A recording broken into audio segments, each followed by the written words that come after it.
Bharatiya Janata party 24 घंटे 12 महीने तैयार रहती है और हमेशा जनता के बीच में रहने का काम करती है। आज यदि चुनाव आयोग घोषणा कर दे, आज भी भारतीय जनता पार्टी का हर कार्यकर्ता तैयार है। मौजूदा सांसद बसपा से हैं। वो आपने देखता तो न तो वो जनता के बीच में है और न ही जनता का दिल जीत पाए। सहारनपुर की राजनीति है कि वो देखा इमरान मसूद हैं, 2024 के चुनाव में कितना इफेक्ट है? 2019 में इमरान मसूद खुद कांग्रेस से चुनाव लड़ते, इस बार वो कांग्रेस में फिर चले गए दोबारा, तो मैं समझता हूँ उसका कोई फर्क नहीं पड़ता।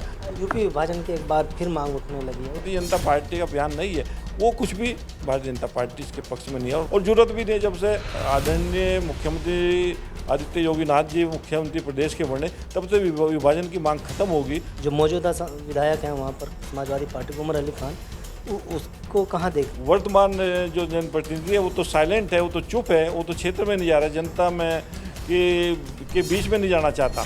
नमस्कार, मैं हूं आपके साथ रोशन लाल सैनी। आप देख रहे हैं न्यूज़ 14 टुडे और आज हम बात करेंगे बीजेपी के पूर्व विधायक नरेश सैनी जी से, जो विधानसभा क्षेत्र बेहट से ताल्लुक़ रखते हैं और उनका क्या कुछ रुख है 2024 के चुनाव को लेकर, क्या कुछ तैयारियां बीजेपी की ओर से चल रही हैं, स्थानीय स्तर पर किस तरह से राजनीति का माहौल बना हुआ है, इस पर बात करते हैं। और साथ में बात करेंगे हम यूपी विभाजन को लेकर के कि जिस तरह से केंद्रीय राज्य मंत्री संजीव बालियान ने यूपी विभाजन को लेकर के एक बार फिर मांग उठाई है। 4 भागों में यूपी विभाजन को बांटने का एक मांग की गई है और उसमें साफ तौर पर कहा गया कि अगर 4 प्रदेश बनेंगे और पश्चिमी उत्तर प्रदेश अलग से बनेगा तो उसमें कहीं ना कहीं जो हाई कोर्ट है या सचिवालय है या जो एक प्रदेश का जो मुख्यालय है वो पश्चिमी उत्तर प्रदेश के लोगों के पास में आएगा, ताकि उनको कुछ बहुत सारी सुविधाओं का ज़्यादा से ज़्यादा लाभ मिल पाएगा। नरेश जी, आपका स्वागत है न्यूज़ 14 टुडे में। आपसे पहला सवाल यही है कि 2024 का चुनाव नज़दीक है, तमाम राजनीतिक दल हैं अब मिशन 2024 को लेकर के तमाम तैयारियां कर रहे हैं। बीजेपी की क्या कुछ तैयारी? मैं न्यूज़ 14 टुडे का धन्यवाद करता हूँ, शुक्रिया करता हूँ।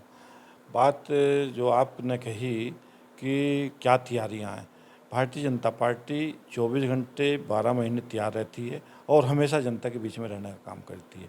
और मैं समझता हूँ आज यदि चुनाव आयोग घोषणा कर दे, आज भी भारतीय जनता पार्टी का हर कार्यकर्ता तैयार है। कभी भी चुनाव हो जा, हमारी पूर्ण तैयारी है।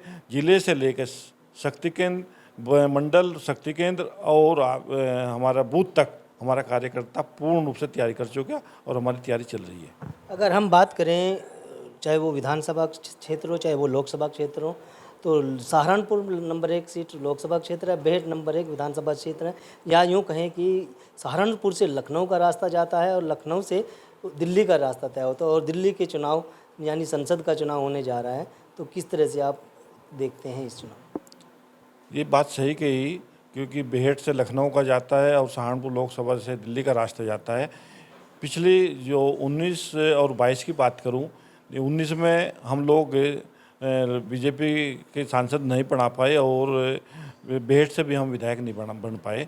लेकिन जो मैं देख रहा हूं, कार्यकर्ता का जो स्थिति है वो अपने आप को आज ये समझता है कि हमारे से गलती हुई, और जो गलती 19 और 22 में हुई, क्योंकि विकास, भारतीय जनता पार्टी के विकास को देखते हुए इस बार जिले के मतदाताओं ने मन बना लिया कि हम इस बार भारतीय जनता पार्टी को सांसद को चुनकर दिल्ली भेजने का काम करेंगे। मौजूदा सांसद बसपा से हैं। 4.5 साल पहले जब चुनाव हुआ था 2019 में, तो बसपा के सांसद जीतकर चुनाव में संसद पहुंचे थे, तो कितना विकास उनकी तरफ से कराया, कितने संतुष्ट हैं आप?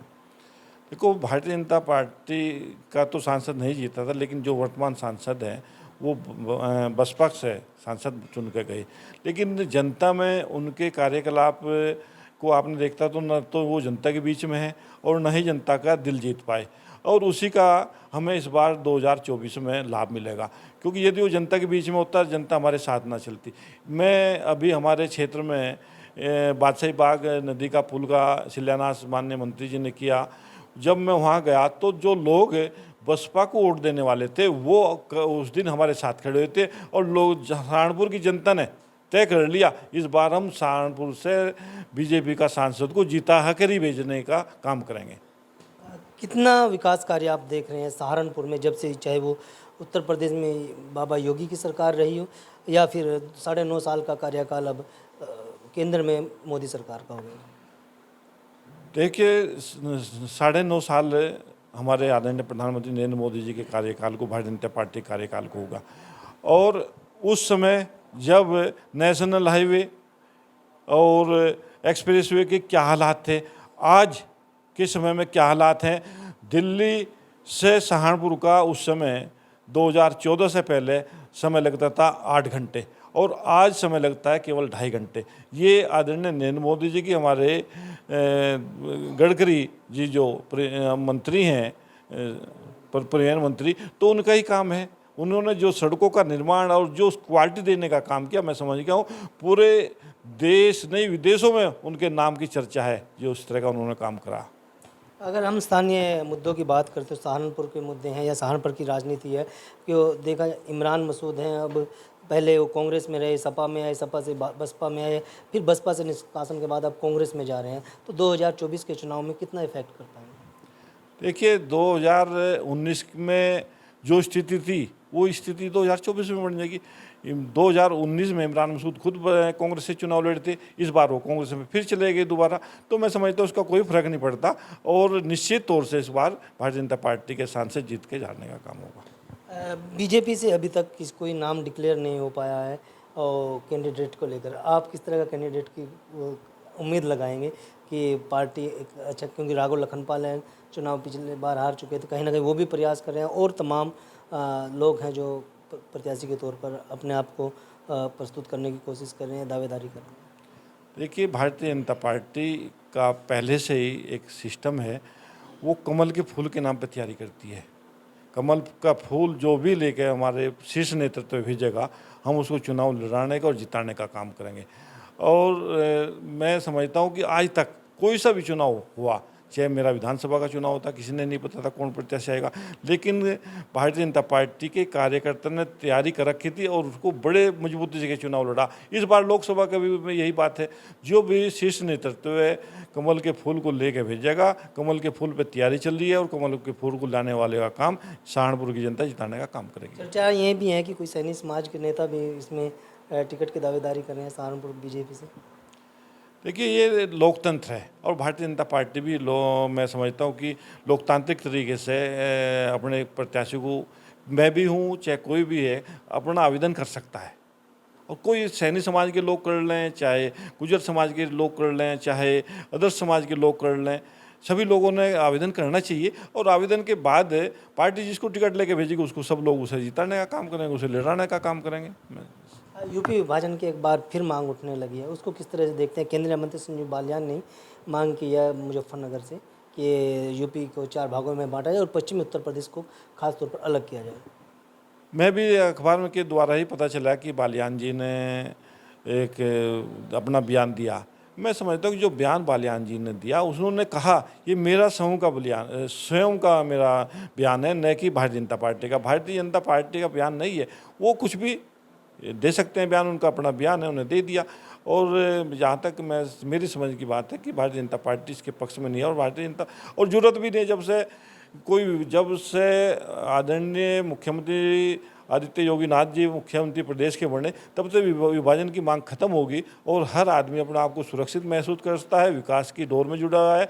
तो अब पूरे प्रदेश का आदमी कोई विभाजन की बात नहीं कर रहा, मेरी जानकारी में तो इतना है। अगर हम बात करें, अगर पश्चिमी उत्तर प्रदेश पर अलग करने की मांग संजीव बालियान जी की अगर पूरी हो जाती है, कहीं ना कहीं हाई कोर्ट और मुख्यालय यानी राजधानी भी कहीं ना कहीं नज़दीक में आ जाएगी, उसका लाभ तो आप नेताओं के साथ साथ आम जनता को भी मिलेगा और ये जनता की भी मांग है, तो किस तरह से देखें? मैं आपसे स्पष्ट कर चुके कि वो बालियान जी का बयान है, वो उसने तो बालियान जी बताएंगे। और जहाँ तक बात है, क्योंकि अब प्रदेश में इतने अच्छे रास्ते हो गए, रेलवे की इतनी अच्छी सुविधा होगी, अब ऐसी कोई स्थिति नहीं है और मुकदमे भी कम हो गए। जब से आदरणीय आदित्यनाथ जी की सरकार आई, हमारे मुख्यमंत्री जी की, तो मुकदमे कहाँ लिखे जा रहे हैं? अब तो स्वतंत्र हैं, सब बदमाश घरों के अंदर है, या सरकार बदमाश हमारे प्रदेश को छोड़ कर चले गए। अब तो शांति है, अब कोई ऐसी स्थिति नहीं है। बेट विधानसभा क्षेत्र की बात करते हो, हालांकि आप वहाँ पर अभी जीत नहीं पाए थे, लेकिन विकास कार्यों को किस तरह से देखते हैं? भेंट में कितना विकास कार्य अब हो रहा है, क्या कुछ हो रहा है? क्योंकि लोगों की अक्सर मांग रहती है कि गाड़क क्षेत्र है, वहाँ पर नदियों में रपटे बनाना या पुल बनाने की मांग उठती रहती है। गर्मियों के दिनों में पीने के पानी की व्यवस्था वहाँ पर कराने की लोग मांग करते हैं। देखिए, मैं विधायक ना हूँ, लेकिन 2017 से 22 तक बैठ के विधानसभा का मैंने प्रतिनिधित्व किया और उस दौरान भी मैंने जितने भी हुए क्षेत्र के लिए विकास किया। चाहे वो जो ज़मीन का जो हमारा नदियों के कारण भूमि कटी, उसके लिए टकरे लगवाने का काम किया और रास्ते बनवाने का काम किया, रपटे बनवाने का काम किया।